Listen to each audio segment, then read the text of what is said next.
টি-20 বিশ্বকাপ মানেই আগুন ঝরা ব্যাটিং, কিন্তু কিছু ডেলিভারি ছিল যেগুলো ব্যাটসম্যানদের নিস্তব্ধ করে দিয়েছে।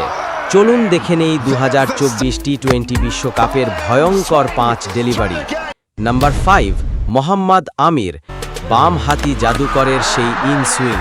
ব্যাট আর প্যাড একসাথে আটকে গেল, আর মুহূর্তের মধ্যেই স্টাম্প উড়ে গেল বাতাসে। নাম্বার 4, ট্রেন্ট বোল্ট, তার দুর্দান্ত ইনসুইং বল।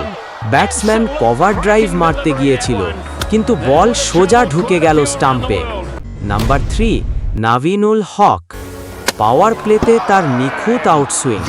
ব্যাটসম্যান ভেবেছিল ছক্কা মারবে, কিন্তু বল ঘুরে গিয়ে আঘাত করল স্টাম্পে।